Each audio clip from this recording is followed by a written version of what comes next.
যুক্ত দুই बोर्ड परीक्षा को नहीं आसी एक नुआ अपडेट आरंभ हो सारी युक्त दुई बोर्ड परीक्षा जहाँकि गत फेब्रुआरी 18 तारीख मंगलवार दिन माने गत काले ही परीक्षा आरंभ हो सारी।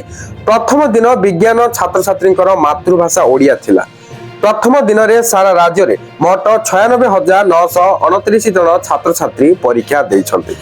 सेथिरु 157 जन अनुपस्थित थिबा बेले काहाको माल प्रैक्टिस बा एमपी करा जाई नथिबा उच्च माध्यमिक शिक्षा परिषद बा सीएचएस पक्षरु सूचना मिलिछि। एबे जणा पडुछि जे केही भी एमआईएल ओडिया रे माल प्रैक्टिस बुक हेनांती माने एमपी होई नाहांती। प्रकाश थाउ कि राज्य रे 1357 टी परीक्षा केंद्र सह 7 टी उप केंद्र होइछि।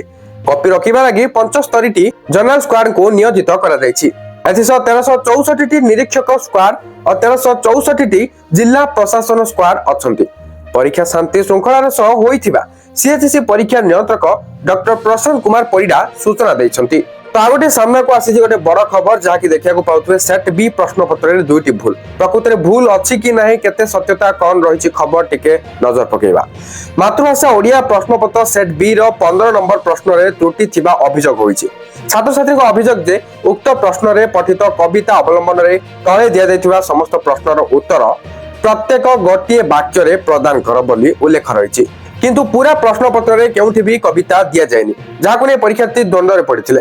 केवल सेतिकी नुहे सही सेट रो 13 नंबर प्रश्न रो गो रे गोटे प्रश्न अछि कोन कले जत्तो मास्टर जी को चाटशाली को एठारे जत्तो शब्दटी भूल यह जाति हेबो बोली परीक्षार्थी कहिथिले।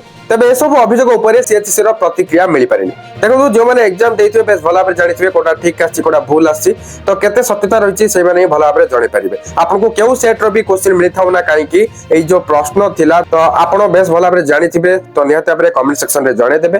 वीडियो को निहात भाबरे इन्फॉर्मेटिव थिला तो लाइक करिवे शेयर करिवे समस्त पाखरे अपडेट को पहुंचे दियंतु। हां आ गोटे कथा कहया चाहिबी जदि सप्ताहे कोनसी प्रकार भूल रहितिला तो सीएचसी पक्षरु ग्रेस मार्क मिलिबो। जदि कोनसी भूल नथिला तो ग्रेस मार्क मिलिबो नाही। बुझि पाले तो जहां आगु नुवा अपडेट आछो ता तो मु आपनको जणेबे चैनल माध्यम रे। तेणु करी वर्तमान चैनल को सब्सक्राइब करी बेल आइकन को प्रेस करी ऑल रे क्लिक कर रखिबा भूलंत नाही। Thank you for watching.